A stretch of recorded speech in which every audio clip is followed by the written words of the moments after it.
जय हिंद मेरे दोस्त। कैसे हैं आप सभी लोग? मैं आशा करता हूं कि आप सभी लोग स्वस्थ होंगे। आप सभी को डेली में T20 सिलेक्शन सीरीज के माध्यम से 20 से 25 क्वेश्चन रिवीजन करा रहा हूं। आप सभी लोग इस वीडियो से जुड़ना ना भूलें।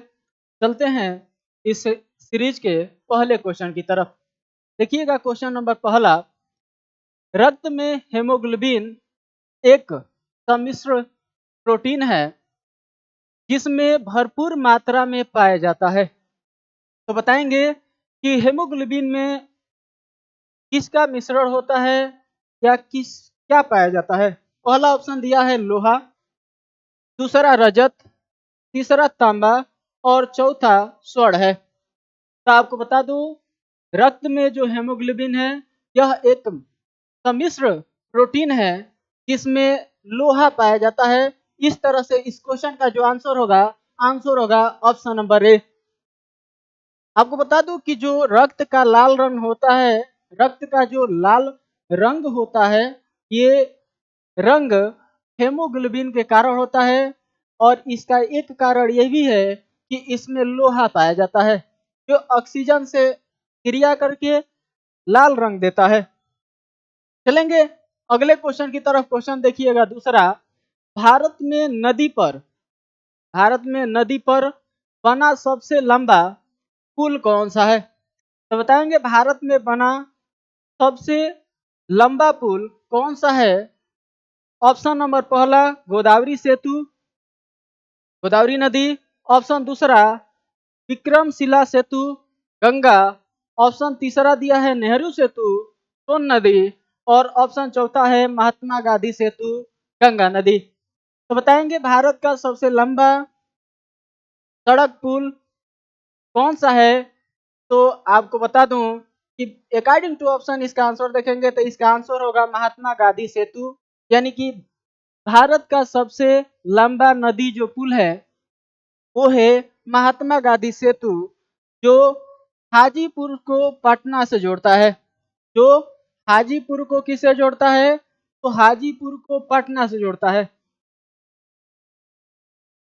हाजीपुर को पटना से जोड़ता है। हाजीपुर को पटना से जोड़ता है। लेकिन आपको बता दूं कि वर्तमान में भारत का सबसे लंबा सड़क पुल भूपेन हजारिका सेतु, भूपेन हजारिका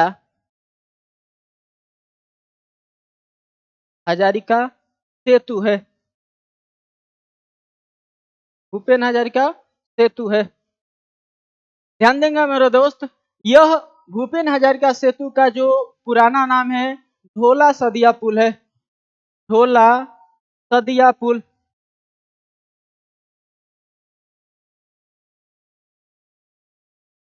जो असम राज्य में स्थित है। असम राज्य में स्थित है और लोहित नदी पे है।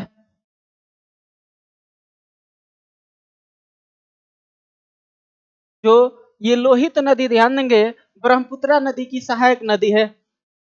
चलेंगे नेक्स्ट क्वेश्चन की तरफ। क्वेश्चन नंबर देखिएगा तीसरा। सिंधु घाटी सभ्यता में बृहद स्नागार या विशाल स्नाघर निम्नलिखित में से किस नगर में पाया गया है? तो आप लोग बताएंगे कि बृहद स्नागार यानी कि विशाल स्नागार सिंधु घाटी सभ्यता के किस स्थल से प्राप्त हुआ है। ऑप्शन नंबर पहला लोथल, ऑप्शन दूसरा मोहनजोदड़ो, ऑप्शन तीसरा मिताथल, ऑप्शन नंबर चौथा है कालीबंगा। तो बताएंगे मेरे दोस्त, सिंधु घाटी सभ्यता का सबसे बड़ा स्नाघर किस स्थल से मिला है। तो आपको बता दूं कि इसका आंसर होगा मोहनजोदड़ो, यानी कि ऑप्शन नंबर दूसरा। आपको बता दूं कि ये लोथल से ध्यान दीजिएगा 12 कक्षीय 12 कक्षीय आनागार मिला है। चलेंगे नेक्स्ट क्वेश्चन की तरफ। क्वेश्चन नंबर देखिएगा, क्वेश्चन नंबर चौथा। वॉलीबॉल की एक टीम में कितने खिलाड़ी होते हैं? ऑप्शन नंबर पहला 2, ऑप्शन नंबर दूसरा 4, ऑप्शन नंबर तीसरा 6 ऑप्शन नंबर चौथा 5 है। तो एक वॉलीबॉल टीम में ध्यान दीजिएगा कितने खिलाड़ी होते हैं, तो एक वॉलीबॉल टीम में 6 खिलाड़ी होते हैं। ध्यान देंगे, आपको बता दूं कि फुटबॉल, क्रिकेट और हॉकी में 11 खिलाड़ी देखने को मिलते हैं और बास्केटबॉल में बास्केटबॉल में बास्केटबॉल में बास्केटबॉल में होते हैं 5 खिलाड़ी, जो बहुत ही महत्वपूर्ण है, आप लोग ध्यान देंगे। चलेंगे नेक्स्ट क्वेश्चन की तरफ। क्वेश्चन नंबर देखिएगा 5। वर्ल्ड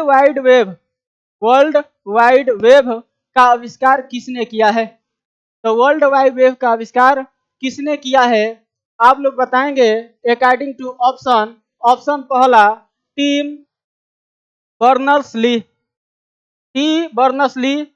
ऑप्शन नंबर दूसरा है मार्टिन कपूर। ऑप्शन नंबर तीसरा है आर सेम्यूल। ऑप्शन नंबर चौथा है चार्ल्स बैबेज। तो बताएंगे www का आविष्कारक कौन है? तो आपको बता दूं कि www का जो आविष्कारक है वो टी बर्नर्स ली है, यानी कि ऑप्शन नंबर पहला इज राइट आंसर। चलेंगे नेक्स्ट क्वेश्चन की तरफ। क्वेश्चन नंबर देखिएगा, क्वेश्चन नंबर 6। लोकसभा के अध्यक्ष का मत कहलाता है। लोकसभा के अध्यक्ष का जो मत होता है वो कहलाता है ऑप्शन नंबर पहला निर्णायक मत, ऑप्शन दूसरा ध्वनि मत, ऑप्शन तीसरा प्रत्यक्ष मत और ऑप्शन चौथा है अप्रत्यक्ष मत।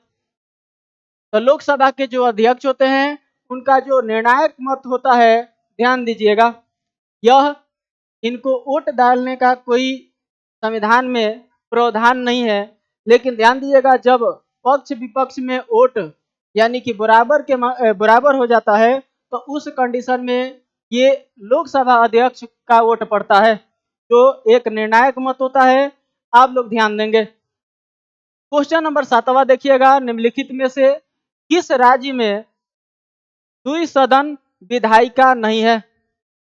तो बताएंगे कि निम्नलिखित में से किस राज्य में द्विसदन विधायिका नहीं है। ऑप्शन पहला मध्य प्रदेश, ऑप्शन दूसरा तेलंगाना, ऑप्शन तीसरा उत्तर प्रदेश और ऑप्शन चौथा बिहार है। तो बताएंगे मेरे दोस्त द्विसदनीय विधानमंडल किस राज्य में नहीं है, तो आपको बता दूं कि ये मध्य प्रदेश राज्य में नहीं है। इस तरह से इस क्वेश्चन का जो आंसर होगा ऑप्शन नंबर ए होगा। द्विसदनीय विधानमंडल ध्यान दीजिएगा वर्तमान में भारत के 6 राज्य में ही है, वो 6 राज्यों को आप लोग याद रखिएगा।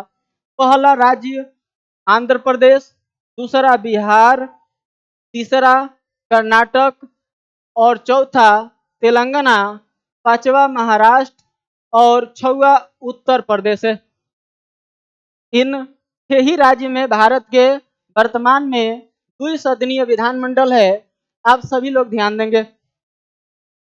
द्विसदनीय विधानमंडल का मतलब होता है कि इनमें विधानसभा और विधान परिषद दोनों होते हैं। बाकी राज्यों में एक सदनीय विधानमंडल है जिसमें केवल विधानसभा होती है।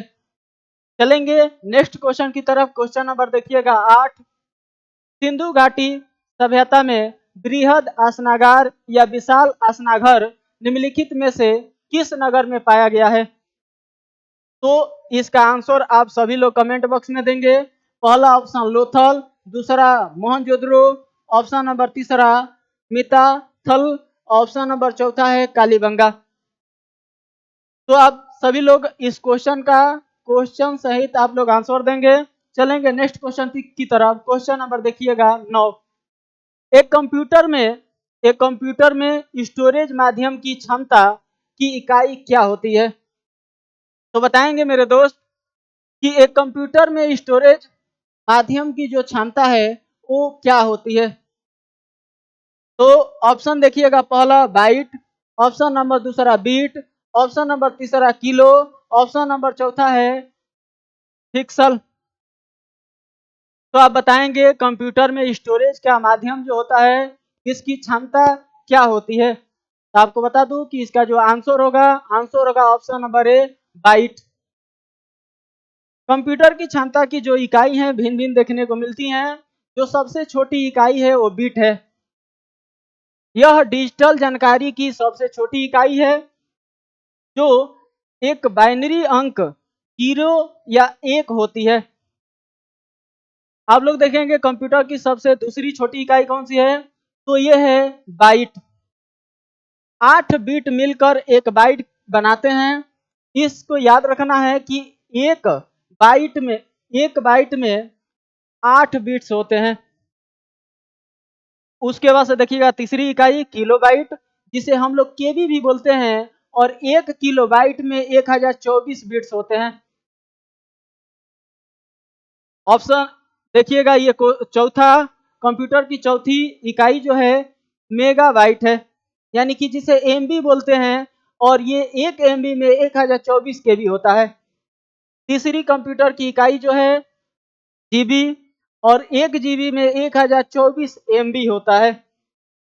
तीसरी इकाई इसकी होती है टीबी, यानी कि टेराबाइट, और 1 टेराबाइट में 1024 जीबी होता है।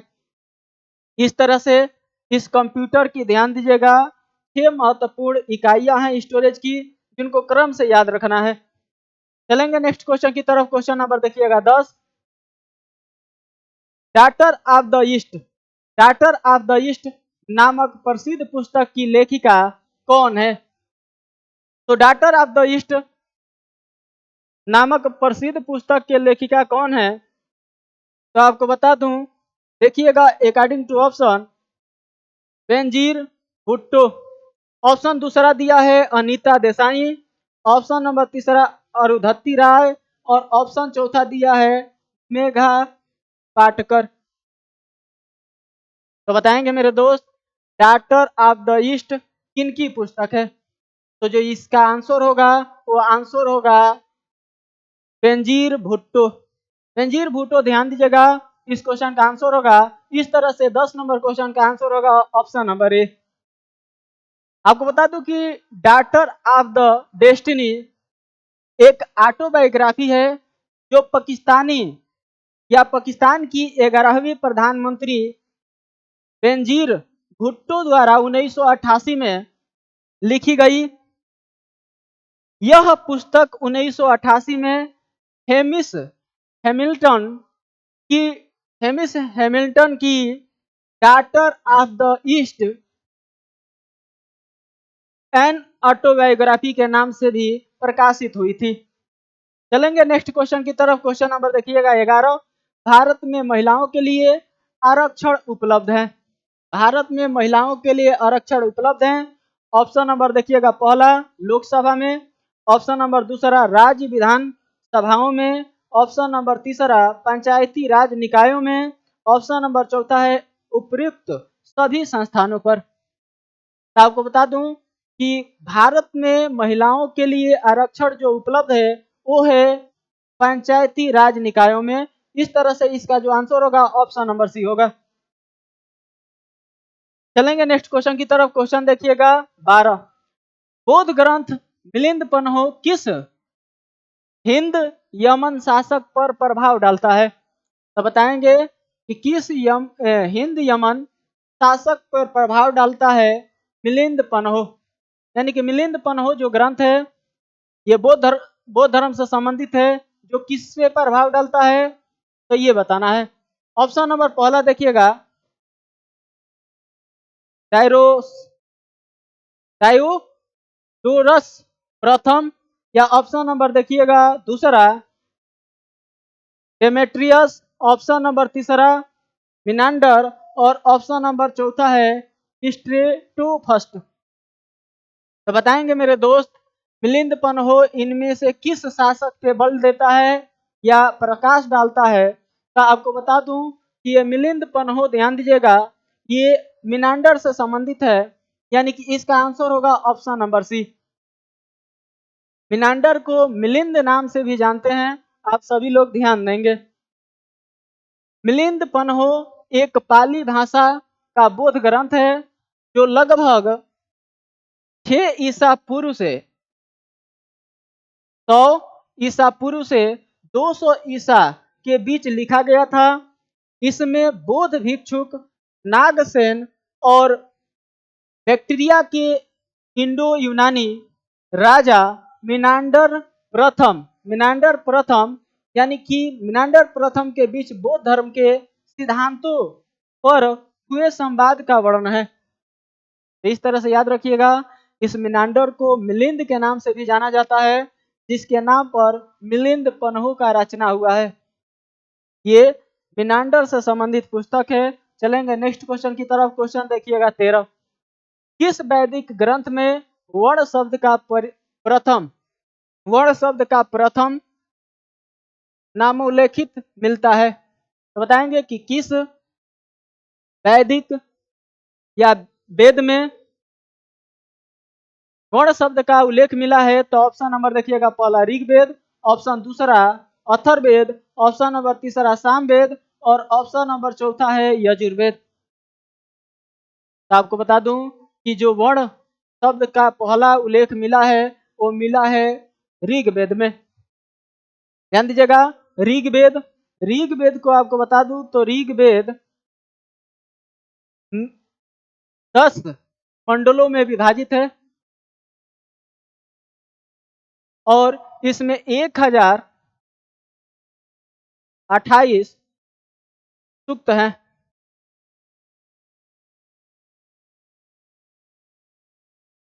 इस 10 मंडलों में ध्यान दीजिएगा, इसमें 10 मंडलों में 10वां जो मंडल है 10वां मंडल में पुरुष सूक्त के बारे में बताया गया है।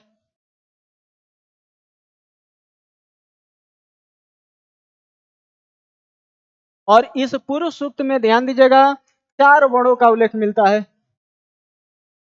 4 वर्णों का उल्लेख मिलता है, जिसमें ब्राह्मण, क्षत्रिय, वैश्य, शूद्र शामिल हैं। तो आपको बता दूं कि ऋग्वेद जो 10 मंडलों में विभाजित है, 1028 सूक्त यानी कि इसमें रचनाएं हैं और इस 10वें मंडल में पुरुष सूक्त का वर्णन है, जिसमें 4 वर्णों का जिक्र मिलता है। 4 वर्ण ब्राह्मण, क्षत्रिय, वैश्य और शूद्र शामिल हैं। चलेंगे नेक्स्ट क्वेश्चन की तरफ। क्वेश्चन नंबर देखिएगा 14। गुप्त साम्राज्य के पतन के विभिन्न कारण थे, निम्नलिखित में से कौन सा कारण नहीं था? तो बताओ मेरे दोस्त कि पहला जो ऑप्शन है हुरों का आक्रमण, ऑप्शन नंबर दूसरा दिया है प्रशासन का सामंतीय ढांचा, ऑप्शन नंबर तीसरा दिया है उत्तरावर्ती गुप्तों का बौद्ध धर्म स्वीकार करना या ऑप्शन नंबर चौथा दिया है अरब आक्रमण। तो बताएंगे कि गुप्त साम्राज्य का जो पतन था इनमें से किस कारण से नहीं हुआ है। आपको बता दूं कि गुप्तों का जो शासन था या गुप्त साम्राज्य के जो पतन था ये इनमें से अरब आक्रमण के कारण नहीं हुआ है। तो इसलिए इस क्वेश्चन का जो आंसर होगा ऑप्शन नंबर डी होगा। ऑप्शन नंबर डी देखिएगा, गुप्त साम्राज्य के पतन के मुख्य कारण को आपको बता दूं तो मुख्य कारण है हुरों का आक्रमण, कमजोर उत्तराधिकारी, आंतरिक विवाद या विद्रोह, प्रशासनिक कमजोरी, आर्थिक संकट और बौद्ध धर्म के प्रति झुकाव है। चलेंगे नेक्स्ट क्वेश्चन की तरफ। क्वेश्चन नंबर देखिएगा 15। पादपों द्वारा वायुमंडल में जल परिवर्धन की प्रक्रिया कहलाती है। तो बताएंगे कि पादपों द्वारा वायुमंडल में जल परिवर्धन की प्रक्रिया को क्या कहते हैं। देखिएगा, पहला संघनन, ऑप्शन नंबर दूसरा दिया है अवक्षेपण, ऑप्शन नंबर तीसरा दिया है बहना और ऑप्शन नंबर चौथा दिया है वाष्प उत्सर्जन। तो बताएंगे मेरे दोस्त इस क्वेश्चन का आंसर क्या होगा। तो आपको बता दूं कि पौधों द्वारा जो वायुमंडल में जल परिवर्धन होता है वो होता है उसे वाष्प उत्सर्जन कहा जाता है। आपको बता दूं कि जो पत्तियां होती हैं उन पत्तियों के जो नीचे आप लोग देखेंगे तो पत्तियों के नीचे ध्यान दीजिएगा छिद्र पाया जाता है और ये जो छिद्र होते हैं इसे छिद्र को ध्यान दीजिएगा रंध्रक या स्टुमेटा कहा जाता है। और स्टुमेटा जब पौधे प्रकाश संश्लेषण करते हैं तो उस समय ये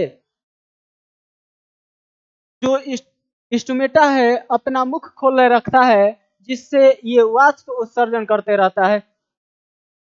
तो ध्यान देंगे, जो स्टुमेटा है ये सिर्फ और सिर्फ दिन में खुलता है और रात में बंद हो जाता है, यानी कि ये प्रकाश संश्लेषण जब पौधे करते हैं तभी खुलता है और ये वाष्प उत्सर्जन करते रहता है। तो चलेंगे नेक्स्ट क्वेश्चन की तरफ। क्वेश्चन देखिएगा 16, निम्नलिखित में से कौन सा शहर पोटोमैक नदी के घाट पर स्थित है या किनारे स्थित है? ऑप्शन देखिएगा, पहला बर्लिन, ऑप्शन दूसरा इस्लामाबाद, ऑप्शन नंबर तीसरा मैड्रिड, ऑप्शन नंबर चौथा दिया है वाशिंगटन डीसी। तो बताएंगे मेरे दोस्त कौन सा शहर पोटोमेक नदी के किनारे स्थित है। तो आपको बता दूं कि जो पोटोमेक है ये पोटोमेक नदी के किनारे वाशिंगटन डीसी स्थित है। वाशिंगटन डीसी ध्यान दीजिएगा, ये यूएसए यानी कि अमेरिका की राजधानी है।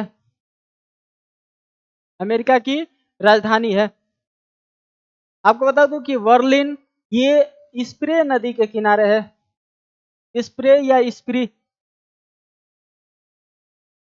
चलेंगे नेक्स्ट क्वेश्चन की तरफ। क्वेश्चन देखिएगा, क्वेश्चन नंबर 17, सिंधु घाटी सभ्यता में धोलावीरा निम्नलिखित में से किसके लिए प्रसिद्ध है? तो बताएंगे कि सिंधु घाटी सभ्यता में धोलावीरा निम्नलिखित में से किसके लिए प्रसिद्ध है। ऑप्शन नंबर पहला देखिएगा, चट्टान से निर्मित स्थापत्य, ऑप्शन नंबर दूसरा बंदरगाह, ऑप्शन नंबर तीसरा जल संरक्षण और ऑप्शन नंबर चौथा है मिट्टी के पात्र। तो बताएंगे मेरे दोस्त इस क्वेश्चन का आंसर क्या होगा। तो आपको बता दूं कि जो सिंधु घाटी सभ्यता का स्थल धोलावीरा है, ये धोलावीरा ध्यान दीजिएगा जल संरक्षण के लिए जाना जाता है।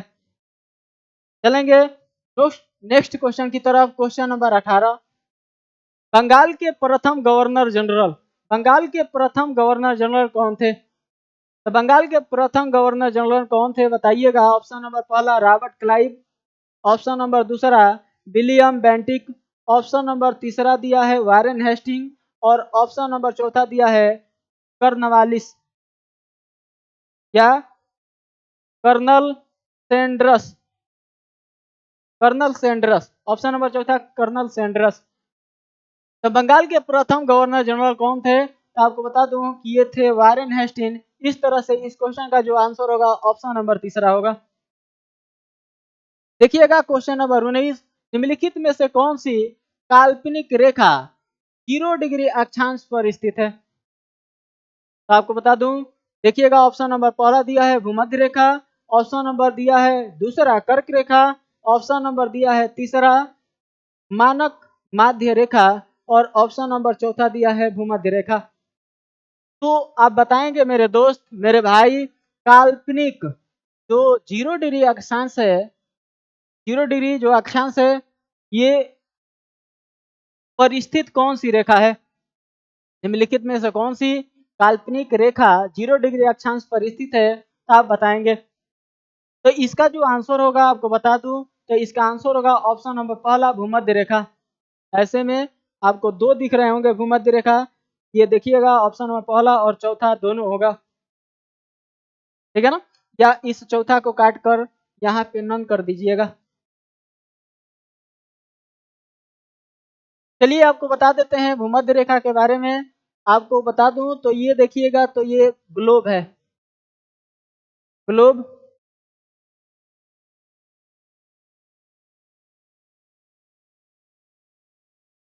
इस पे ग्लोब पे ध्यान दीजिएगा। इस ग्लोब को समझने या पढ़ने के लिए दो प्रकार की काल्पनिक रेखाओं का निर्माण किया गया है, एक ऊर्ध्वाधर और एक क्षैतिज। तो जो क्षैतिज रेखाओं का निर्माण किया गया है, इस क्षैतिज रेखाओं को कहा जाता है अक्षांश रेखा। इसको किस नाम से जाना जाता है? तो अक्षांश रेखा के नाम से जाना जाता है, अक्षांश रेखा। और जो पृथ्वी के बीचों बीच से गुजरने वाली रेखा है, ध्यान दीजिएगा, इसे 0 डिग्री अक्षांश रेखा कहते हैं। 0 डिग्री अक्षांश रेखा।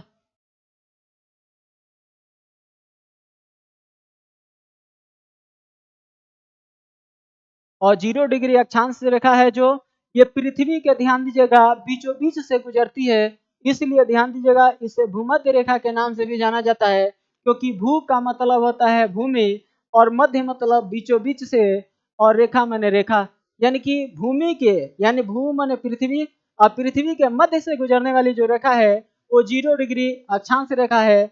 और इसी को भूमध्य रेखा या एक और नाम विषुवत रेखा के नाम से जाना जाता है। तो देखिएगा, आपको बता दूं कि इसी अक्षांश 0 डिग्री अक्षांश रेखा के जस्ट ऊपर आपको 23.5 डिग्री, अगर ऊपर जाएंगे 23.5 डिग्री, तो इसको कहा जाता है, ध्यान दीजिएगा, 23.5 डिग्री उत्तरी अक्षांश। और इसी का एक अन्य नाम होता है कर्क रेखा। तो चलेंगे मेरे दोस्त, चलेंगे नेक्स्ट क्वेश्चन की तरफ। क्वेश्चन देखिएगा, क्वेश्चन नंबर 20।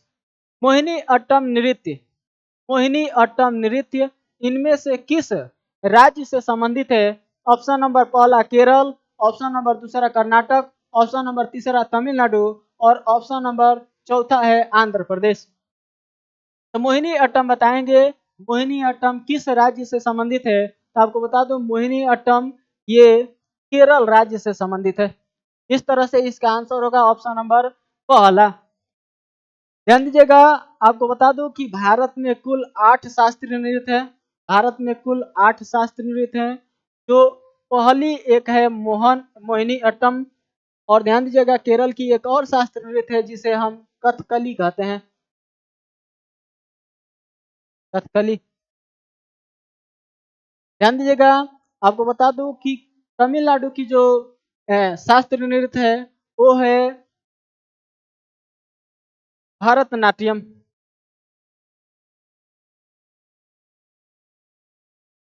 भरतनाट्यम। और आंध्र प्रदेश की जो शास्त्रीय नृत्य है उसे कुचिपुड़ी के नाम से जानते हैं,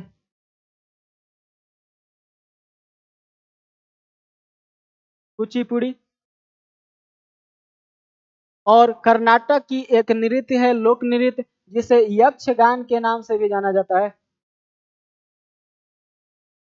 ये बहुत ही महत्वपूर्ण है, यक्षगान। ध्यान दीजिएगा, ये लोक नृत्य है, बाकी ये ध्यान दीजिएगा केरल की शास्त्रीय नृत्य है, और ये तमिलनाडु की शास्त्रीय नृत्य है, और ये कुचिपुड़ी आंध्र प्रदेश की शास्त्रीय नृत्य है। और इस मोहिनी अट्टम जो है ये केरल राज्य से संबंधित है, और कथकली। चलेंगे नेक्स्ट क्वेश्चन की तरफ। क्वेश्चन नंबर देखिएगा 21। परभाषी वस्तुएं वे वस्तुएं हैं जिनके आर पार हम बिल्कुल नहीं देख सकते। दूसरा ऑप्शन है स्पष्ट रूप से देख सकते हैं। ऑप्शन नंबर तीसरा है देख सकते हैं लेकिन बहुत स्पष्ट रूप से नहीं। और चौथा ऑप्शन है कोई विकल्प सही नहीं है।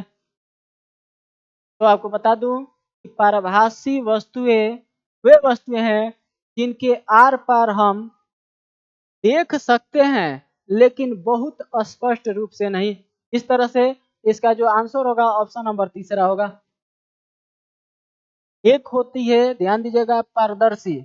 तो पारदर्शी जो होता है वस्तुएं उसके बिल्कुल स्पष्ट आर पार देखा जा सकता है, और ये है पारभासी।